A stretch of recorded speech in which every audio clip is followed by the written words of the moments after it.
My name is Abraham Kawai'i. In the training of a kahuna, basically, like I said, 95% was nonverbal.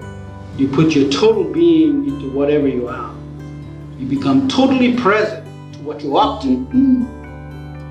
Tonight's demonstration will give you an idea of what I mean by totally present.